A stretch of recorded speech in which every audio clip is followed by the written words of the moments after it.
All right, so when the Nuggets traded Allen Iverson for Chauncey Billups in November, I called it the worst day of my life and declared a curse of AI on the Nuggets, which would prevent them from winning the NBA championship for the next 50 years. Now, 5 months later, there's something that's very difficult for me to say, but I seriously need to get it off my chest.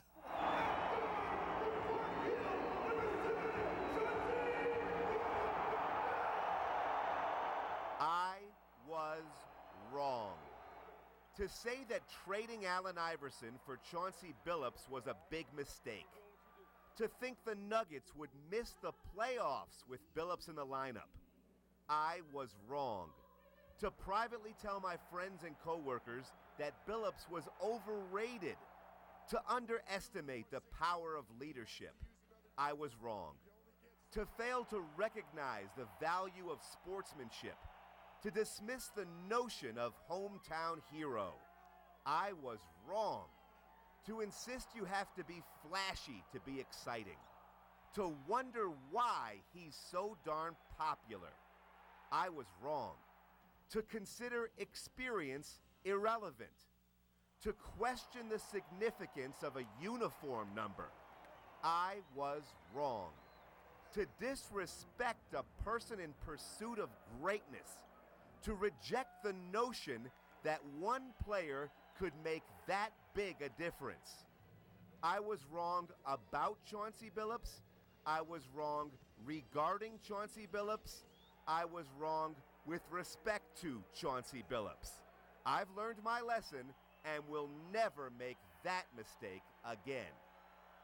Yeah, There. we'll put that in stone somewhere. I feel much better now. Good. So you think you missed that one just a little bit, huh? He's fantastic. What a trade. Not that you were Avalanche superstar Joe Sakic will officially announce his retirement tomorrow. If Joe bids farewell anything like he plays hockey, he'll be humble, clutch, and mostly super. In respect, he has so many remarkable statistics that his numbers have numbers. 20 seasons with the same franchise. First in Quebec, then Colorado. 1,378 games. 625 goals. 1,016 assists. 1,641 points. 13 All-Star games. 2 Most Valuable Player awards. Congratulations to Joe Sakic. 2 Stanley Cups. Joe Sakic, he raises it over his head. 1 fight. Super Joe just scored a goal, and then he beat up Doug Gilmour. How do you like them apples, Gilmour? But don't be fooled by all the digits. Joe Sakic meant so much more to the Avalanche than just a bunch of stats. The ultimate captain, Sakic wore that C on his sweater with so much pride you'd think he sewed it on himself. Joey was the most loyal and considerate teammate ever. Remember when he immediately handed the cup to Raymond Bourque? That was cool. In the community, nobody better. Sakic frequently visits patients at the Children's Hospital, runs an annual charity golf tournament for Food Bank of the Rockies, and volunteers at countless other fundraisers that we never even hear about. A devoted husband and father, Joe always included his family whenever an opportunity presented itself. And when's the last time you heard about him getting in trouble? Let me help. Never. Joe Sakic was our Wayne Gretzky, our Mario Lemieux, our Steve Yzerman. Sakic never seemed very comfortable with his nickname, but when you add up a super player, super leader, super citizen, and super career, you get Super Joe. Here's Drew Soicher. Hi, everybody. If the Battle of Little Bighorn was Custer's last stand, then the Battle of Little Big Arm is Cutler's last stand. Jay Cutler skipped new head coach Josh McDaniels' first team meeting, which really didn't catch anybody by surprise, considering what he told the Broncos over the weekend. Trade me.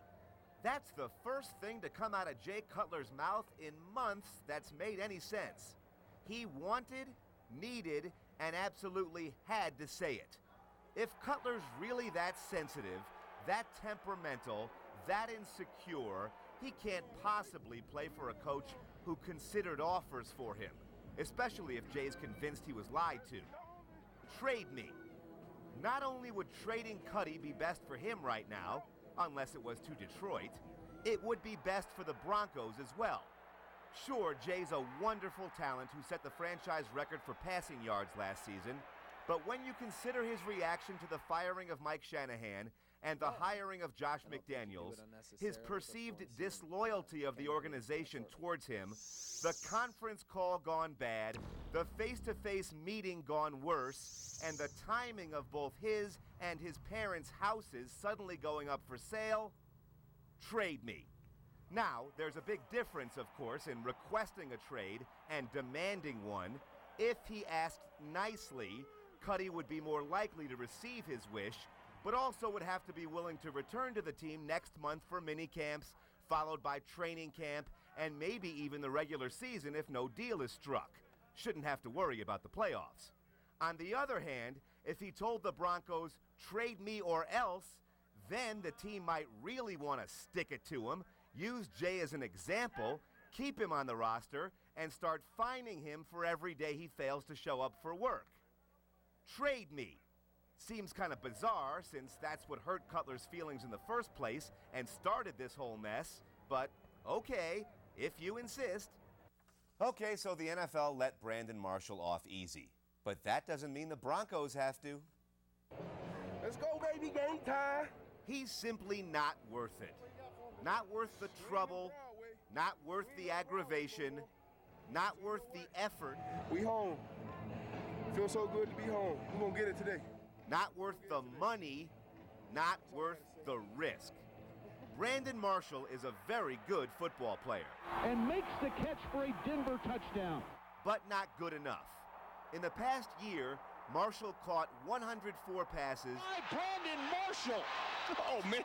Gained 1,265 yards, scored 6 touchdowns. Brandon Marshall with a nice catch. Did he hold on? Yep, he did. Denver touchdown. Dropped 18 balls, fumbled 4 more. So drops the ball, it's picked up, and Drayton Florence has it. And got arrested 3 times. Not worth it. Brandon originally gained fame for his rare ability to break tackles. Marshall spins out of another tackle. But now is better known for breaking laws. New Broncos head coach Josh McDaniels has stressed the importance of filling the roster with football players of high character. If he really means it, if he really wants to send a message to the team that this type of behavior will not be tolerated, McDaniels must refuse Marshall's request for a contract extension and cut him instead. Otherwise, McDaniels will lose all credibility on the topic, just like Mike Shanahan did after signing Dale Carter, Travis Henry, and Maurice Clarett. Character? Please. Not worth it. Brandon Marshall is not worth the hassle, not worth the headaches, not worth the bother, not worth the wait, and most of all, not worth the consequences. Cut him, or better yet, trade him to Chicago. Marshall and Jay Cutler deserve each other. Rockies begin a 10-game road trip in Pittsburgh tonight. The team's front office is seriously considering a managerial change, which I think would be a terrible mistake. Came out to defend his player in the They cannot do better than him. Clint Hurdle is the perfect manager for the Rockies. Smart, energetic, enthusiastic, passionate. I'm not happy Clint got thrown out, but he's standing up for what should be right. Everything a baseball man is supposed to be. And he's so much more. Hurdle's also extremely optimistic. We want it to be rock timber. You laughed at Rocktober last year. Look how that turned out. Accountable, respectful, charming, loyal, friendly, fun. Oh, my gosh. Plus, a great family man who's fabulous. 6 months, brand new. I mean remarkable in the community. Oh, sure, he makes decisions sometimes which drive you crazy, But so does every skipper. Trust me, he knows more about the game than we do. What are you going to tell your son when he gets in this situation as a father and as a leader and somebody trying to provide value and growth to somebody? What are you going to ask your son and tell your son? You just got crushed? If anything, Hurdle has overachieved during the 7 years since he was named the 4th manager in franchise history. The World Series? Come on. With that team, Clint deserved to be rewarded with a lifetime contract. But instead, just 19 months later, he might get fired. Blamed for the team's poor record, despite the fact his best hitter got traded, best pitcher got hurt, and he never uses either as an excuse. Anybody can quit. So, we will not quit. I don't care who gets to manage the team next. Bench coach Jim Tracy will probably get promoted, but whoever it is, the Rockies can't do better than Hurdle. No way. So where does Rodriguez rank on the list of all-time biggest frauds? Either at the very top or the very bottom, depending on how you look at it. Alex Rodriguez is not the worst cheater in baseball history. In fact, quite the opposite. He's the best one. Oh, there have been others before A-Rod who were pretty good at it. Barry Bonds won 7 Most Valuable Player awards, and Roger Clemens 7 Cy Youngs. All-stars Rafael Palmeiro and Jason Giambi both got caught. And if you think Mark McGwire and Sammy Sosa were clean, then perhaps you should be drug tested yourself. 104 different ball players, including Rodriguez, tested positive in 2003 in a survey that was supposed to remain anonymous and confidential. It didn't. Bummer. And another 87 were named in the 2007 Mitchell report as users of performance-enhancing drugs. A-Rod's the sexiest name we've heard linked to steroids so far, and will receive the most attention because he's the greatest player of them all, wears Yankee pinstripes, and unlike the others, is in the prime of his career. But I feel more sorry for the rule breakers nobody seems to care about. Guys like former Rockies Matt Hergis and Bobby Estalella, who took the juice and got busted, but still weren't any good.